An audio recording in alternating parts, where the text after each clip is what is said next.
Welcome, everyone. Thanks for being here. My name is Spencer Green. I'm a partner in the Emerging Growth and Venture Capital Group here at K&L Gates. Myself, along with Matt Miller, who's sitting just there, are sort of the two primary partners here in Nashville at K&L Gates who work with emerging growth companies like yours. About 3 years ago, we started our own sort of entrepreneurial mission here in Nashville. I think somebody was telling me earlier, they called themselves entrepreneurial spirited. That's sort of how we felt about starting this office. So really started this office in January 2021 and built it from the ground up with companies like yours in mind. And so it was thinking about the opportunity in Nashville was that there's so many companies starting here, so many companies growing here. How do we build a practice here in the Nashville office that can support growing companies like yours? So I think we're now up to about 50 lawyers here in the Nashville office. And it's really exciting to see a room full of founders, full of companies like yours, and really excited to have you here. So with that, I will stop talking about myself and our firm and let Britton introduce herself. Thank you. Hi, my name is Britton Skinner, and I'm the head of platform for Mucker Capital. Mucker is based out of Los Angeles, and we were one of the first VCs to move out of Silicon Valley and start investing in other places. Right now, we still have our headquarters there in LA. We've also got offices in Austin and Toronto, and then we've got folks scattered all over the country. Myself, I'm up in Louisville. And one of the things that drew me to Mucker when I first heard about it, I met Monique several years ago when she was moving to Nashville and sort of networking, and I was in the entrepreneur ecosystem in Louisville. And we always got really concerned because as soon as VC money came in, there was this, when are you moving to the Valley? And it was so great to be like, oh, wow, you can stay where you are. You can grow your company where you are. I really like this kind of investor. So Mucker Capital, we invest all over the country, pre-seed, seed, and Series A. And we also, we have an accelerator program called Mucker Lab. We accept 4 cohorts a year. The next one closes in August. And we also do a number of educational things like panels like this. We also have a Mucker Growth Series. The next one's coming up May 23rd, and it's going to be focused on B2B sales. But we really wanted to bring together some founders across a whole spectrum of stages and just hear their stories. This is off the record, so hopefully we get into some of the real day-to-day kind of thing. And with that said, I'm going to hand it over to Monique. Thank you, Britton. Also, Britton undersold herself when I met her. She was the entrepreneurial community in Kentucky. So she truly knew the whole state, knew everybody, everyone knew Britton. So, historically very humble, as you can see. My name is Monique Villa. I'm an entrepreneur in residence with Mucker Capital. I spent 4 years, I was actually employee number 4. We were just talking about another 14 people on the team, and opened the first satellite office here in Nashville, and invested out of Fund 4, Fund 5, and after that went on to Launch Tennessee. Many of you probably know Launch Tennessee. I helped stand up the InvestTN program, investing $70 million into the state of Tennessee. And now I have this I've been calling it the straight cat relationship with Mucker, where I just kind of still have my inbox again, and I'm here moderating today. So not the official spokesperson by far of Mucker, but I do know the firm very well. So today we have a really friendly group here. We mentioned off the record, but really the goal here is to have a true sense of community. And we know that this year is tough. We know that this era in our industry is tough. And so when you're a founder, it's an understatement to say that you have tough decisions you have to make kind of all the time. And so the more you can have some sense of community, I like to talk about putting some gas back in your tank, even just a little bit, can actually get your company another day or another week or a couple more miles. So that's really the goal for today, and we have a great group here. It's meant to be a casual conversation, so if you have something burning that you would love to contribute, please raise your hand. We're not going to, maybe we'll do Q&A at the end, but this is meant to be a true roundtable, so if you have something to contribute, please participate. And with that, I'm going to turn it over to our wonderful speakers today to introduce themselves. If you can share name, company, any sort of milestone maybe or win as of late that you're proud of. Let's just celebrate those, because I think that's an important thing. Again, back to the putting gas back in the tank. And favorite food or coffee spot in Nashville. And I will judge you if you name something on Broadway. So hopefully. Challenge accepted. So, Go to all Broadway. yeah, all Broadway. Your favorite place on Broadway. And we'll start over here. Oh, okay. Do I have to push this or? Can we hear? Can you all hear me? Yeah. We can use it if you want. Just wave to us. I think it's fun. Okay. Yeah. All right, I'm Sashank Purighalla, founder and CEO of Boss Framework. Boss is a cloud modernization platform. What we do is help companies, especially mid-market enterprise type companies that are in the regulated space with their cloud modernization journeys. We have a platform approach to doing this. So it's a departure from the traditional way of hiring a lot of people, just dozens of tools, stitching them together and somehow, ineffectively, inefficiently arriving at a cloud outcome. We try to do that for companies.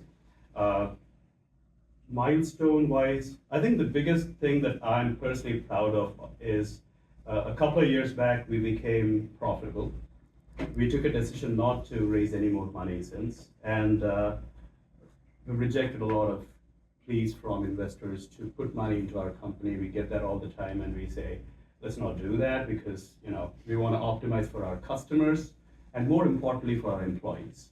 So we want to make sure that we build a sustainable company based on healthy economics, and we are very, very particular about our COGS and our total cost of ownership for our customers. So it's all economics-based technology play. So it's a business operating system, Boss. That's what we do.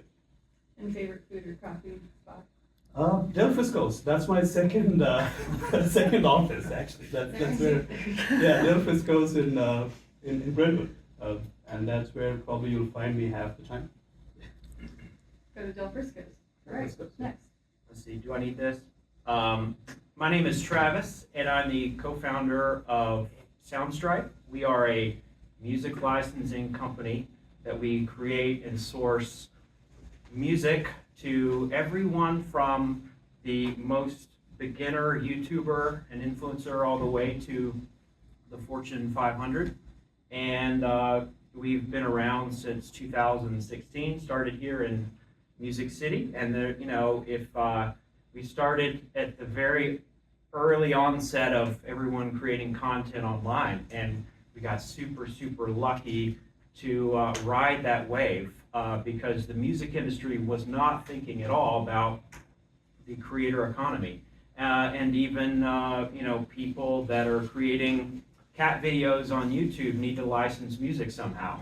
And so we serve the cat videos, and we love those people. And so I would say one big win for us, we've to date served over 1 million customers. We're very proud of that. And we do about a million videos added to YouTube every month with Soundstripe music on them. So there's a chance you've heard one of our cat videos or one of the cat videos with Soundstripe music on it. We're very proud of that. And our enterprise efforts have exploded over the past few years. That took a long time to figure out the enterprise play, but we're excited about that. So happy to be here. Food and coffee. Oh, Butcher and Bee is my favorite restaurant in East Nashville. Great. Yeah. Thanks, Monique. Thanks for having us, Kano Gates, and everyone else. My name is Steve Berneman, the founder of Blueprint Title. We are a national title and escrow provider. So we're a full stack title company, which means we own a title insurance underwriter, we own a title insurance agency, and we own the tech platform that delivers that for our clients around the world. We're headquartered here, but we're live in 30 states. And so our clients are buying real estate from Europe or Asia, from the United States. They're looking at real estate as an asset class. They're not buying their home. and we make that trading, acquisition, and disposition of that financial asset, we make it as easy as it is to buy and sell any other financial asset. And historically, real estate's a really hard thing to buy and sell. Started the company here in 2017, started expanding, and now our footprint is nationwide. I think for us, maybe again, we were talking just before, real estate's tough right now.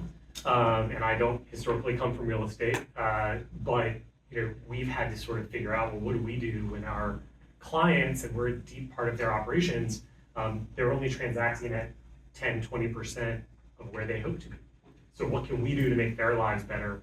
What can we do to be a better partner? And so I think revenue goes up and down, all sorts of things go up and down. The metrics that I'm kind of excited about right now, our average client tenure is just about 4 years. I didn't know how to answer LTV questions 5 years ago, and now I actually have a better idea of how long someone will stay around. And our average employee tenure is over 3 years. Our industry goes up and down, and I think we've treated our people well, and they treat us really well. And so those are the ones that even in a hard economy, I can get excited about. Food and beverage location. I think the best startup story in Nashville is Jackalope Brewing Company. Bailey started the company 11 years ago. They were the second brewery. Yazoo was the first. Jackalope was second. Now there's 100, and many of them are great. But Bailey and her partner Steve Wright keep growing. Their location's awesome. It's family friendly. And so I'm going to promote Jackalope at a startup event. Good one. Tadas. Thank you. Hi, everyone. My name is Tadas. I'm the founder and CEO of Genus AI. We work with direct-to-consumer and e-commerce brands. Our platform generates copy, images, videos, audience recommendations for their campaigns across digital channels. So a good, interesting kind of recent win I was analyzing data for 2023. And so we invite brands to connect their social accounts to our platform when they onboard. So through that, we have processed $526 million in revenue in 2023 alone, and overseen $208 million in spend that they put towards achieving that revenue. So if you've seen an Instagram ad of some kind of apparel or jewelry or skincare or something, it may be that we've already rendered it. And really excited to be part of these brands' journeys. Some of them are just starting out.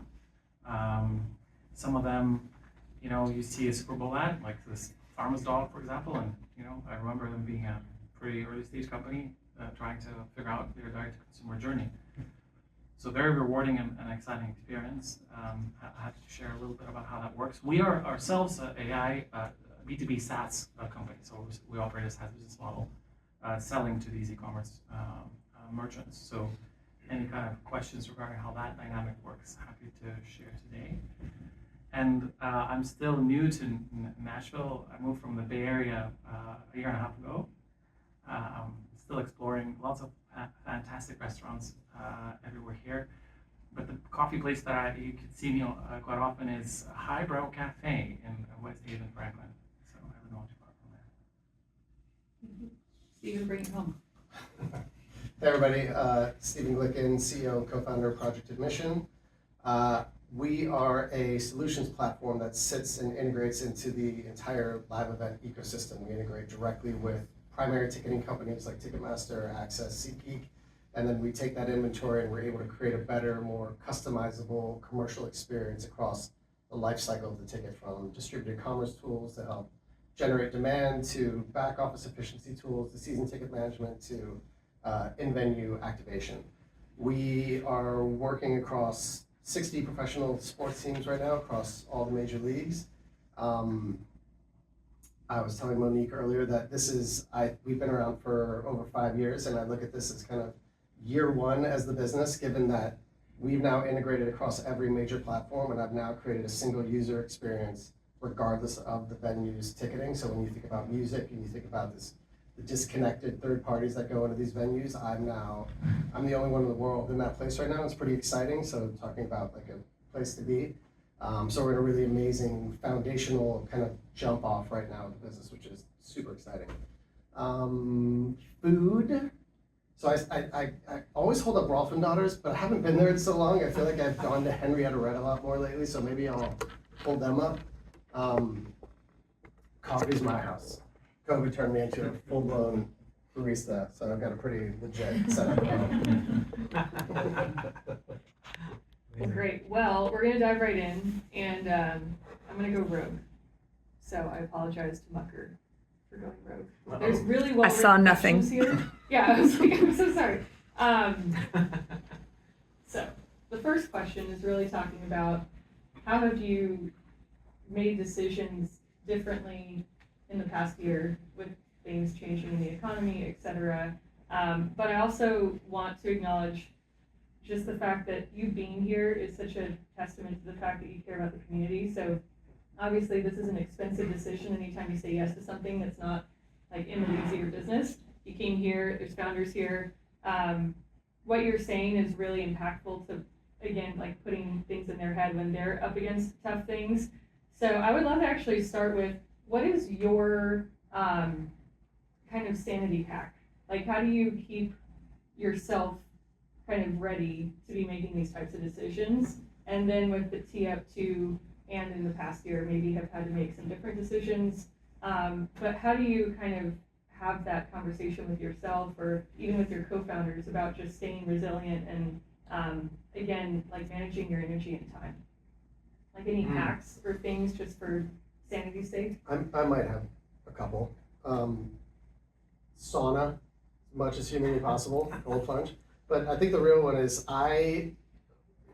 coming from like BlackBerry days to iPhone days, like the BlackBerry, I used to walk around New York and just like write dissertations while walking around with that thing. And I'd wake up every morning and just like jump right into that thing. And I made the switch to iPhone for the inefficiency of it. I was like, I have to stop doing this. It's like not healthy for me. But that was the beginning of me kind of creating a process for myself where every day for an hour in the morning, no matter what, I am not looking at work, I am not looking at emails, I am having my coffee, I'm reading.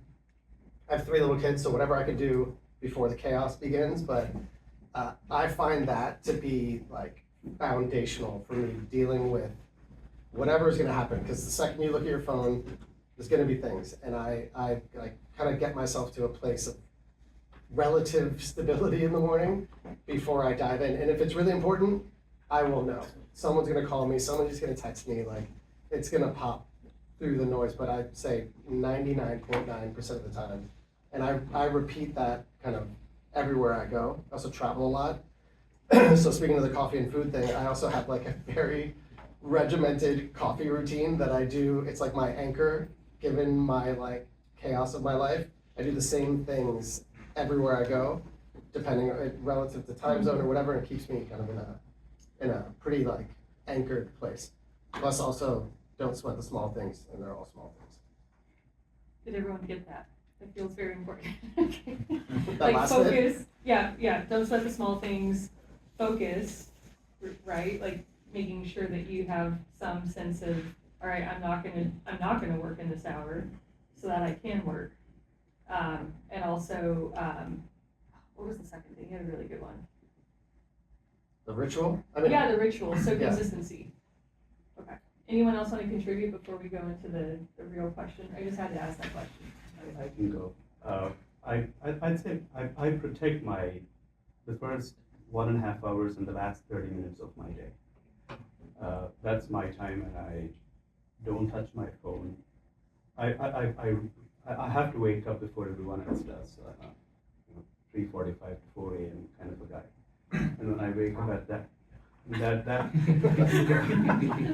So midnight for him right now. the first 1.5 hours is mine. I've got to do my, I've got to work out, I've got to run, I've got to have my time to meditate. And before I sleep, I don't, again, touch my phone. I have to meditate and then sleep after I meditate. And I do that because I travel quite a lot. I've got a team in India. I go to India, I do the same thing. I'm here, I do the same thing. So it doesn't matter. Somehow over the years, I've gotten wired with the sun, I feel. So every time it's that time of the day, I wake up without having even an alarm most of the times. The second thing is you've got so many people telling you why it is not possible or why it cannot be done, and ultimately the buck stops with you. The important thing to understand is you have to be that person that is ultimately answerable to your team, your customers, your investors, your community, and then to yourself, to your family. So you don't have an option. Sometimes I feel it's my own kingdom and I'm a prisoner in my own kingdom. I cannot get out of it, I cannot give up. So giving up is not an option. So you've got to be sure that you build that inner strength all the time. So I'm always reading biographies, autobiographies, or personality development books. As a founder, it's just a personal journey you're on. And it's evolution, and it's a phenomenal opportunity where you're learning from so many things and so many different people with no room to fail in the long run. You can fail every day, but you cannot fail at the same thing 2 times. And you cannot ultimately fail on the big war that you're on. You can fail a few battles, that's okay. So listening to all the people that have done it, it's very humbling, and you want to be one of them. So, Well stand said. strong. Well said. Any final, yeah. Yeah, well said, but can I take the opposite point of view? No, not allowed. Uh, Maybe. I don't do many of these things at all, and I wish I did. And like, sometimes I listen to these panels or I read these things, and like, it's okay also to not always get that done. Steven's kids are better kids than my kids. I know them. I'm not always able to like disconnect work from kids from all the things. That's my And- wife, that has nothing to do with it. Yeah. I'll let Kristen know that you said that. But Steve and I know each other a little bit. I try to get up and work out, right? And I try to I look at my phone the minute I wake up. And I know I'm not supposed to, and I look at it the minute before I go to bed. And sometimes I get in bed and then I check it again because I'm waiting for an email. And so I just wanted to normalize, it's okay if you don't get these things done, right? And would I be a better person and a better founder if I got them done? Maybe, right? But I don't know. I think 4 years into the pandemic, sometimes I think it's important to normalize not hitting the Instagram perfection. So what is restorative for you? What helps you if you need to be making decisions? What's the thing? It could be super random, but do you have a thing that's okay, this is I need to hit the reset? I do think the thing that I agree with Sashank is this is quite trite. This idea, and I believe in more than I used to, but that startups, the only reason a startup fails is because the founding team runs out of energy. And sometimes that's because there's no humanly possible way to have enough energy to overcome what's in front of you, right? But it still only failed because you ran out of energy. And so there is something to this idea that if I stop, everyone at Blueprint loses their job. But I try not to use that as a negative. You try to use it as a positive, right? Hey, what else can we get done if I can get this thing done? And I think that's energizing. If you use it as a negative, it can be quite a yoke, and then you run out of energy. If you use it as a positive, as an opportunity, then there's something there. So. Here. One interesting thing that may be worth mentioning here also is that when you're starting out, everything is kind of in the moment. So you're dealing with everything, that day, that week. You're working with others. It's sort of happening. As you grow up a little bit, at least as a CEO or as a founder, your head is kind of 6 months from that moment. So you're working on stuff that some people will be aware 6 months from now, which creates a little bit of dissonance. So what I find helpful is to remind myself to allow myself to be in the moment with the rest of the people that I'm with, because otherwise I'm always already on to the next thing. And that kind of recharges you and reminds you of that kind of early energy that is fun. Yeah. I'll say one thing, or two things. One is I love to have friends outside of the company. I think it's pretty important. We were talking about that earlier, but I have a group of amazing friends that do not care if I fail or succeed, or they do not care if I'm their boss or not. You know, in the very early days, I only hung out with my employees because I had no other friends. And we would go to bars and we would hang out, and then I had to lay some of those people off, and that was very, very difficult experience. And so I was just so attached, and my whole identity was tied up in this thing. And so I learned to have friends outside of the company that loved me for me, and we hang out and we don't talk about work, and that's amazing. And so that's been very healthy for me. And the other thing is that a lot of, when you first start, your expectation of timing is, I think, a little skewed, or mine was, thinking that, okay, we're gonna sell this company in 3 years and be super successful, and you see the investor charts of like, shoop, shoop, shoop, shoop, shoop, and then we're like 8 years in, and now I'm just like, wow, all those expectations of timing were completely flawed. And I like to joke around that I am not a 10 or a 2. I'm about a 6.5 all the time. And I think it's actually helpful for me as a CEO to be the calm, cool, and collected one, because there's a lot of drama that will just hang around your office all of the time. And you find that there's a lot of people problems coming to you, product problems, marketing, customer, investors not happy. And so you have to sort of filter all of that and decide not to make everything emergency, and kind of go about your day, and then go have a drink at the end of the day and be happy. And be married. Yeah. Yeah, exactly. This is a fire round question to tee up the next question. So again, I'm going completely rogue. Hope you guys find this all useful. How many employees do you have? And you can include part-time and full-time. If you guys can just give me numbers before this next question. I don't know the exact number, about 25. 65 full-time and about 40 part-time. 43. 17. 20. 20. Okay. So everyone has that context. So with that said, and I know that we probably have some different stages in the room too, so I'd love to, you have the benefit of having, I would say, scaled teams. Like, you're greater than one person, you're greater than 2 people.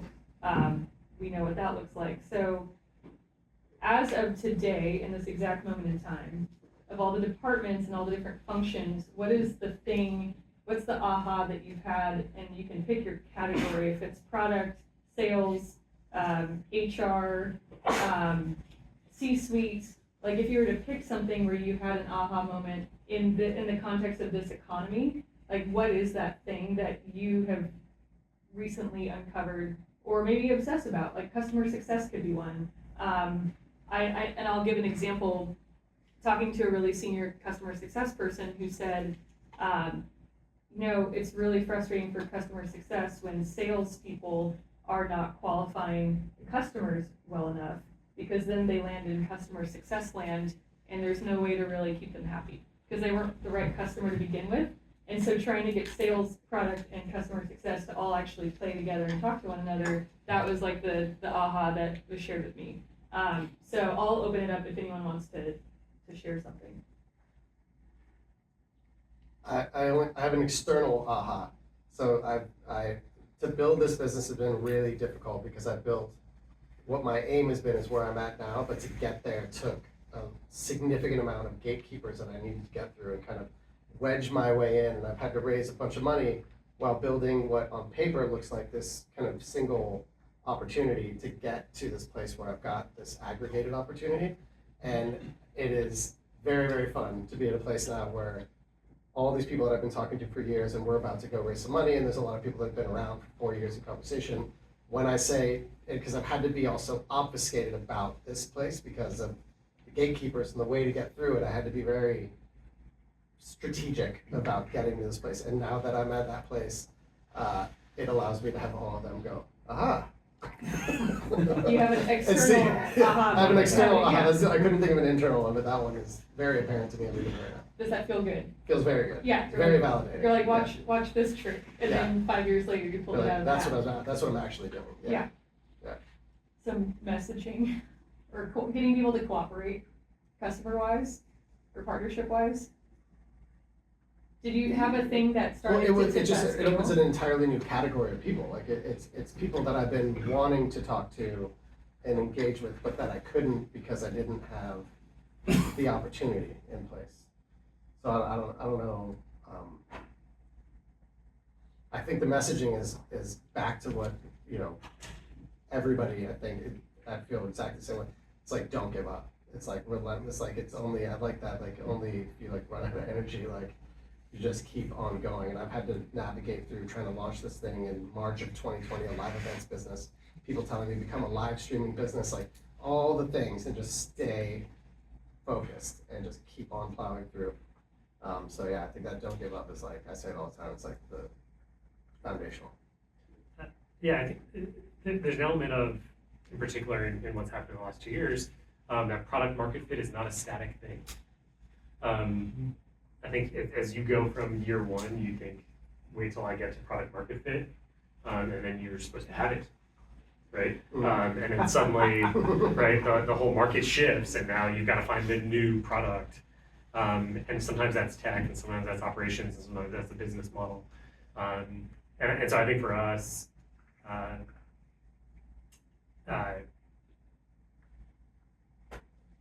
we were telling our clients, like, you're going to ask us for this thing in 4 months. So can we just do it now? And they're like, we're too busy for that. And then like the whole world falls apart. And they're like, we need this thing that you told us about. And so how do you time that correctly?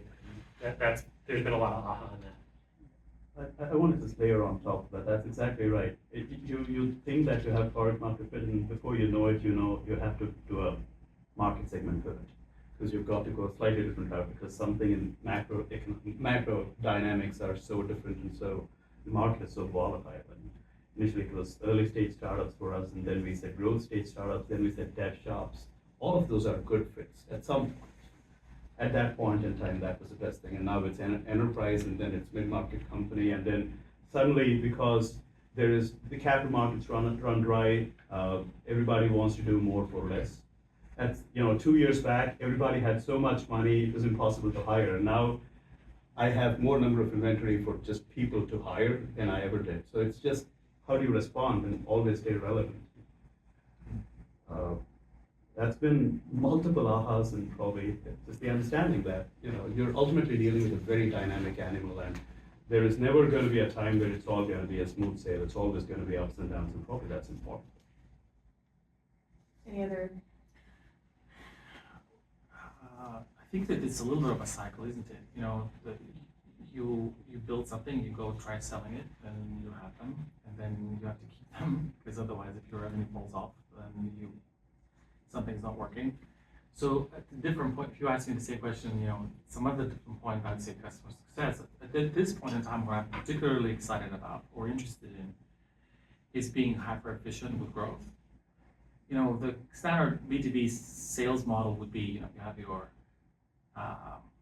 some kind of PR, some kind of campaigns, LinkedIn, driving leads. Then you have SDRs that pick those up. They do phone calls, emails. Then you have account executives that are matched up with those SDRs, that then they basically take the lead from kind of discovery all the way to closed, and then that's when you sign them up, and then you put them towards your success team to onboard and maintain. So there's a lot of people involved in this equation, and I used to run a team of 8 people that just do this. And now I have one person doing more revenue than that whole team. And the reason for that is that we found, of course, with more product, we found a little bit more language, but we sort of automated a lot of things out and kind of focused human time on things that can't be replaced. And so we found this insane efficiency on the growth side. So when you figure that out, then you suddenly overwhelm your success team with going back to that and then fix that again. Because suddenly you can't do a lot of the things you previously did, now you need product for that. So then you go back to product and then fill that in. And it just keeps going like this. Cycle. Is that resonating with anyone in terms of the cyclicality of it? Yeah. Travis, did you have anything to add?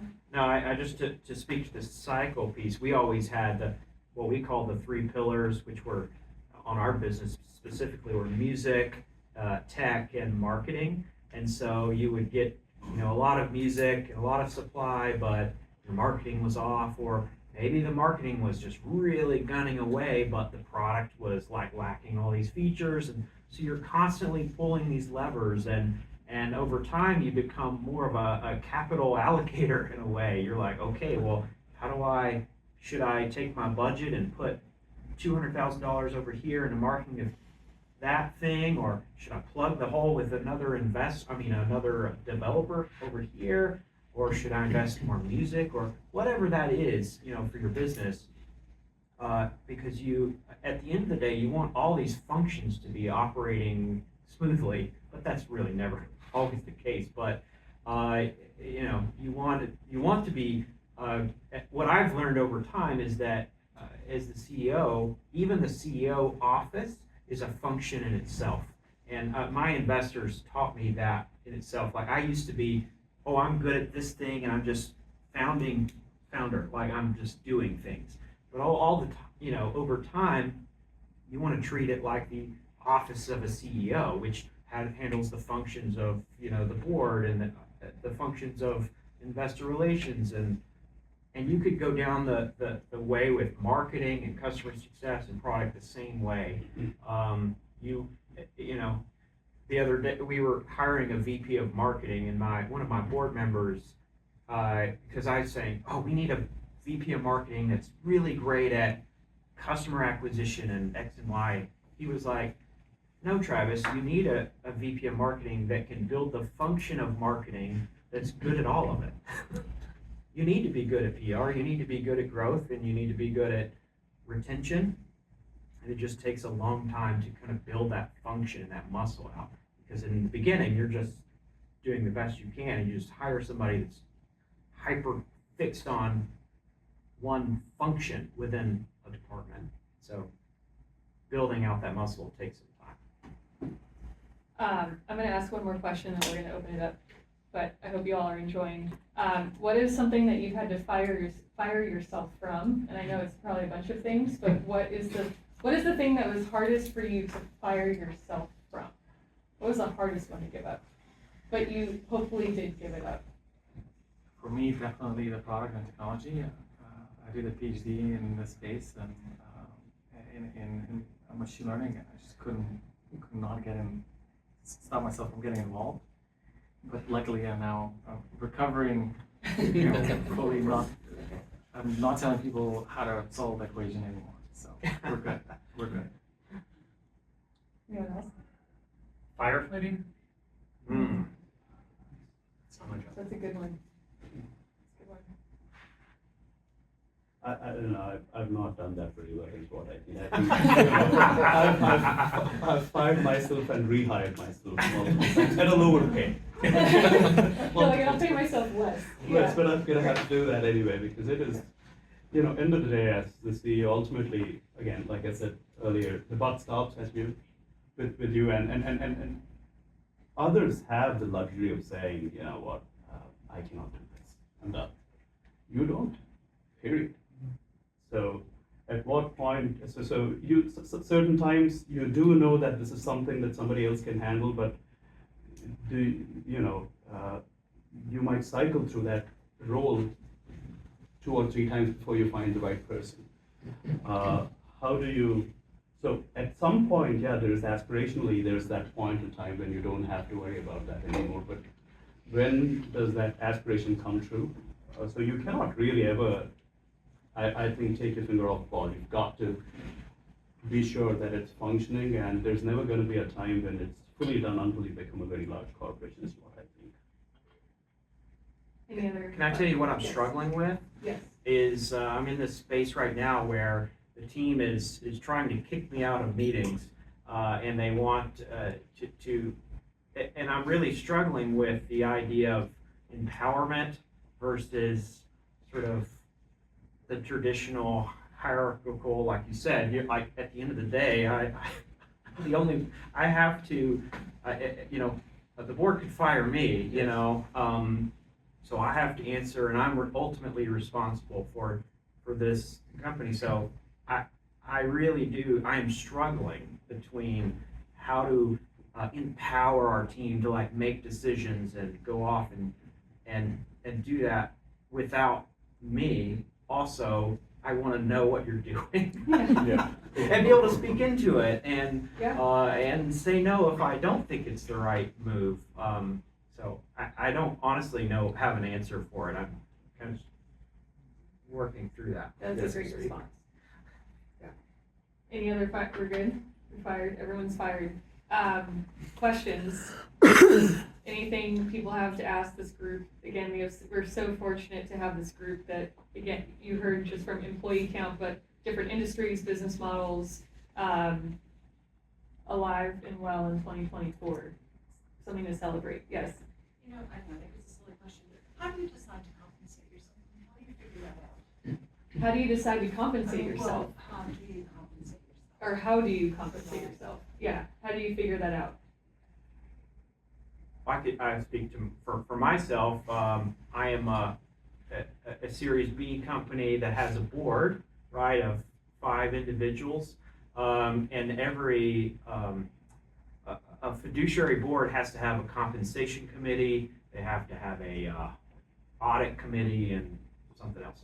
Phil probably knows that. So that you have to have certain committees, and that committee will decide the CEO compensation.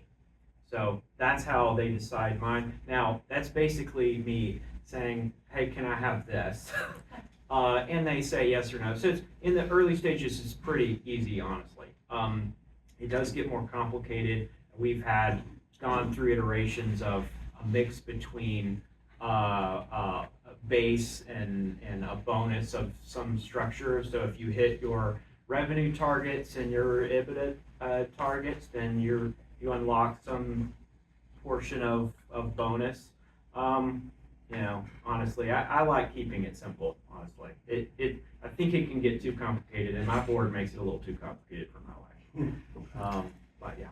What's important to maybe mention here is that compensation comes in multiple forms, right? So it's not just the salary, it's also equity. Yeah. So it really depends on how it's all set up. Very important component, not to forget that one. Yeah. Obviously, if you are, rolling out and you're fully vested and so good, then fantastic. But a lot of the times in later stages, it didn't happen to us, but people ask for it, where there's some kind of additional commitments, caveats, options and vesting things that start kind of coming in as part of that extra compensation. So it's important to think about that also, because that's partially. Imagine somebody would need to hire someone else to do this. How much would that cost? And then reason from there. Obviously, you have to make a call if you don't have a big board. What was it helpful for the business, right? If you are taking all of the resources, then nothing can happen. So obviously, early days you don't get paid much at all. Sometimes you don't. I think your health and your sanity and your energy really matter.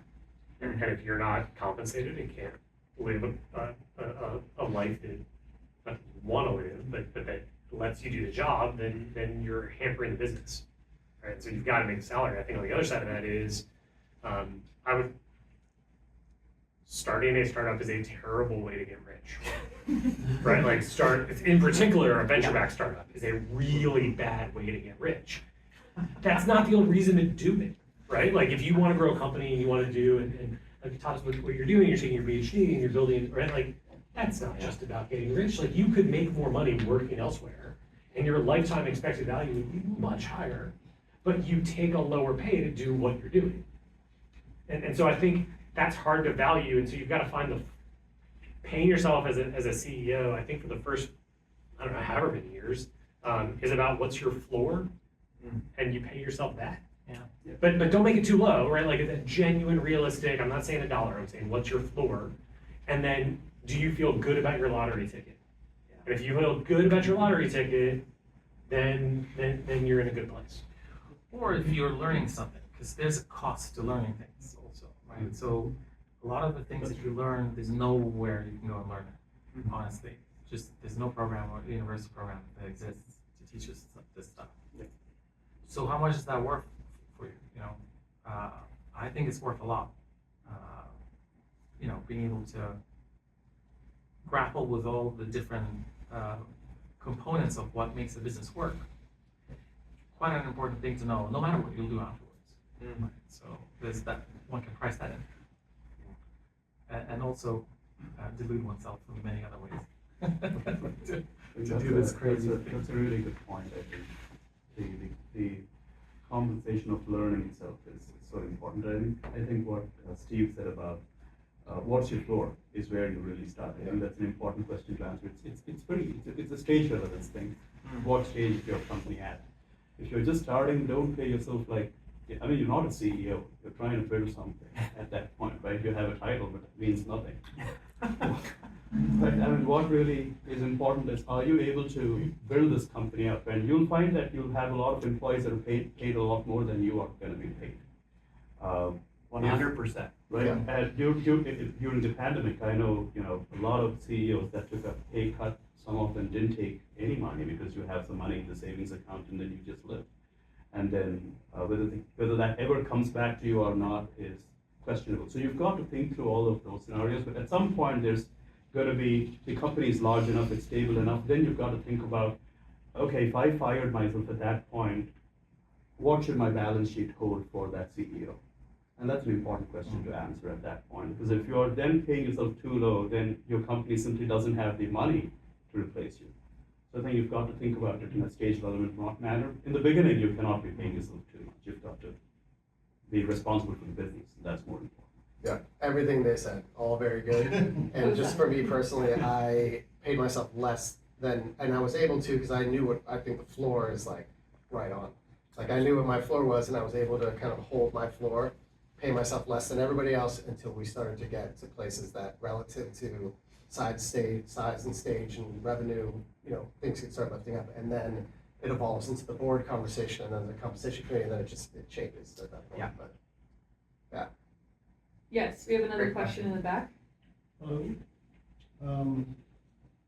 you have a product that is unique or stands out, it's gone through its feasibility studies, how do you actually still get funding for a product or a project that's so unique that your funding sources can't imagine it? They can't see that far into the future. How do you get to the right people that understands what it is that you do? You have to tell a really good story.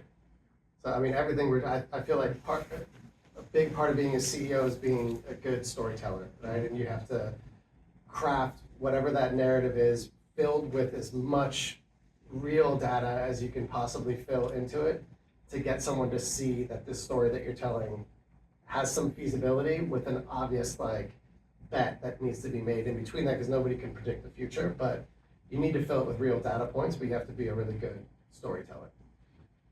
And you got to kiss a lot of frogs. I guess, an interesting, so back in 2017, I went out to raise for an AI company and, people didn't really know what exactly I mean by that.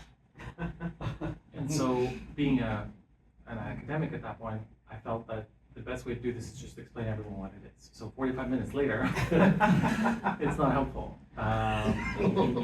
So over the years, there's certain sort of, if you're raising capital, let's say, because if you're not, then that's of course not relevant. But if you are, you kind of gravitate towards these sort of anchor points. So are you raising on like a large vision, or somehow how what you're doing is going to completely transform something? And you just start by saying the way that everyone's doing this is completely incorrect. And then you better have something to back that up with. And then you explain, and then exactly how everything works may not necessarily be that important. what people need to believe in is that what you just stated is accurate, and that there's a chance that you can potentially have a chance to solve it. And maybe, and everyone understands it's a bet. Alternative option is to sort of base it on some kind of metrics, some kind of growth, some kind of incremental kind of data point. Say, well, our revenue grew 5% month over month, and therefore we'll be here, so we can do more of those things. And so you kind of base it less on a vision, but more on like some kind of traction. And you say, look, like it's just going to grow this way, and this is a very mathematical kind of decision to make. The challenge is that in a lot of conversations, you ask, usually, if you pick one story, the feedback is going to be that you just have more of the other story. And then if you pick the other story, it's going to be the opposite feedback. It's kind of hard to, and if you mishmash them together, it's actually not going to work because it's going to be a mixture of a soup, and it won't have that clear sort of stepwise clarity. So anyway, so my feedback would be to pick one and just dedicate yourself to that. And if you're given feedback that there's too little vision or too much data, just refine it, but stick to at least, one thing or the other. If that makes sense. Yes. How do you deal with imposter syndrome? Time. Tell us more about the time piece. Yeah, Has it evolved for you over time, or? Yeah, I mean, I think it's time, it's perspective, it's reference points, it's like failures and successes that have been behind you. It's like, you're always gonna have, I think it's always there, but I feel like I've gotten to a place where I recognize I'm comfortable with things I don't know, and it doesn't make me feel deficient because of it. And I don't know what clicked to get me there other than time, other than just like, there's lots of things that come around, in circles, and you see these things over and over again, and then as you kind of, I like to treat everybody like a human, and what I mean by that is that like, there's a lot of puffing up that goes on, and I think the more, I am like an irreverent person in meetings in general, and what that I find does is like strip away a lot of that artifice, and then you start seeing who people are, and you recognize that everybody is just this.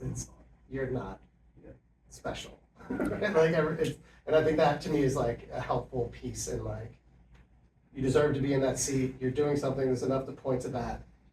There's no reason why you should feel less than any of these other people that are sitting in the room. I think also you are special on one thing.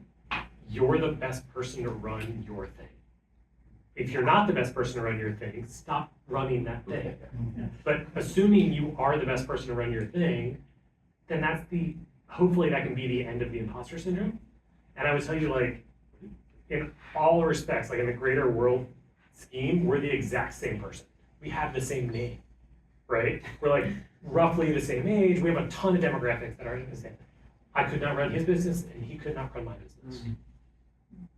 And I couldn't run your business, and you couldn't run my business. And so how do you, and I'm not saying it's a tomorrow thing, but like, how do you get comfortable not with being me or being him or being someone else, but that you're the best person to do your thing? I really love that, the way you mentioned that. I was about to say journey, that again, back to that. It's your journey. You get to a point where you're comfortable with yourself. All the good, all the bad, all the, and then that sets some sort of a humility into your being, and then you're comfortable sharing what you know, because you know that, and you're comfortable saying, I don't know that, and somebody else is better than that. So I think imposter syndrome is, I think I like the way you said that, time. It's perfect. But you've got to do something in that time. Right. Yes. Maybe a quick note from my perspective. I think that words have significant meaning, and if you name something, like your company, right, it carries something with that naming, and I think that imposter syndrome can sometimes be mischaracterized as something else. So it's important not to categorize something else that's going on into the imposter syndrome, because then you don't actually understand the cause of why you feel a certain way. So I kind of reject that notion of imposter syndrome in general, because it's just simply you're worried about something or something's not working out, and that basically, then you can identify it and address it. It's not really, it does not stem from who you are, it actually stems from what you think other people think about you, Nice. which is completely incorrect way of thinking about it, in doing anything novel at all. Because if you're worried about what others think about you, you shouldn't be doing any of this. It's not a good thing to do. I'm gonna turn it real quick. Can you answer that question? Because For you imposter have a syndrome? better answer than I do. I do? Yeah. I've read your better answer, I've heard your better answer, you have a better answer than I do. Did I write it down? Oh man. I'm honestly just on a high from everything you all are saying, because I'm Fair so enough. grateful this conversation's happening in Nashville with this group of people. So I'm on that cloud. I was not prepared. Like, who cares what I have to say? All right. But We care. thank you, I appreciate that. I like your probing around, is that real or not? Like, what is the thing?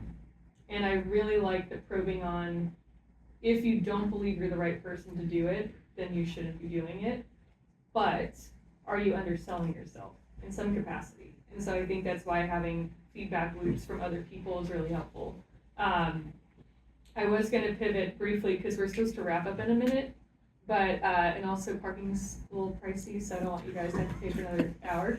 But I was gonna say, inspired by Mark Settle, who's here, who gave me a book called The Mom Test, which is great on sales. I was curious if you had a favorite book to leave everyone with, and hopefully everyone buys these books at your local bookseller or maybe Amazon. If you have a recommendation, I would love to know what you guys like today. I don't have a great one, but I like this one. Hitchhiker's Guide to the Galaxy.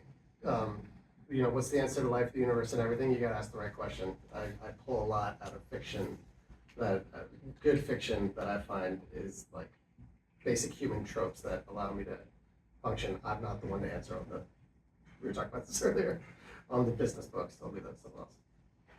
I'm writing these down. Okay, who's next? In the world today where everyone talks about AI and kind of freaking out about all the wrong things or sees the opportunity and works towards it,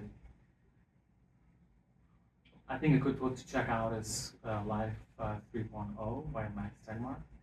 He's a physicist, mathematician. Actually, he started this open AI movement and all the concern about it and so on. But the way that he's writing through kind of the mathematics of it and the physics of it and kind of how it all comes together, I felt like he did a good job at opening it up, the whole space up. So check it out, Life 3.0. Between books, I try to listen to 5 How I Built This podcasts. Oh, I just keep coming back to those. Listen to all of So that's my 2024 book answer, Yeah. is a podcast. 7 Habits of Highly Effective People. One of my favorites by Stephen Covey. Have you reread it? Yeah, 3 or 4 times now. Yeah. It's amazing. All right, bring us home. I've been reading The Laws of Human Nature by Robert Greene. It's one of the best books I've ever read. It's phenomenal. If you're like me and struggle with social situations and understanding people, you should read that. And the Mom Test is a very easy read field guide on sales, and the answer is in the name of the book. And so conversational tricks that are actually not that hard once you have the framework. So thank you, Mark, for the book. So with that, we're going to conclude because we're at time. We're 2 minutes over. Thank you all so much. This has been so much fun. Again, I truly was just in a euphoria. So I was not prepared to answer a question. But this is so much fun, so impactful. And please help yourselves to snacks and so forth. And thanks again to K&L Gates for hosting us, JP Morgan for the national support. Who else? Leader Pro for organizing, and Mucker. for you guys for coming, and y'all for sharing your inspiration and your wisdom. I just feel like we've been in a space of community here, and I really am very thankful for that. So thank you. Thanks everybody. Thank you.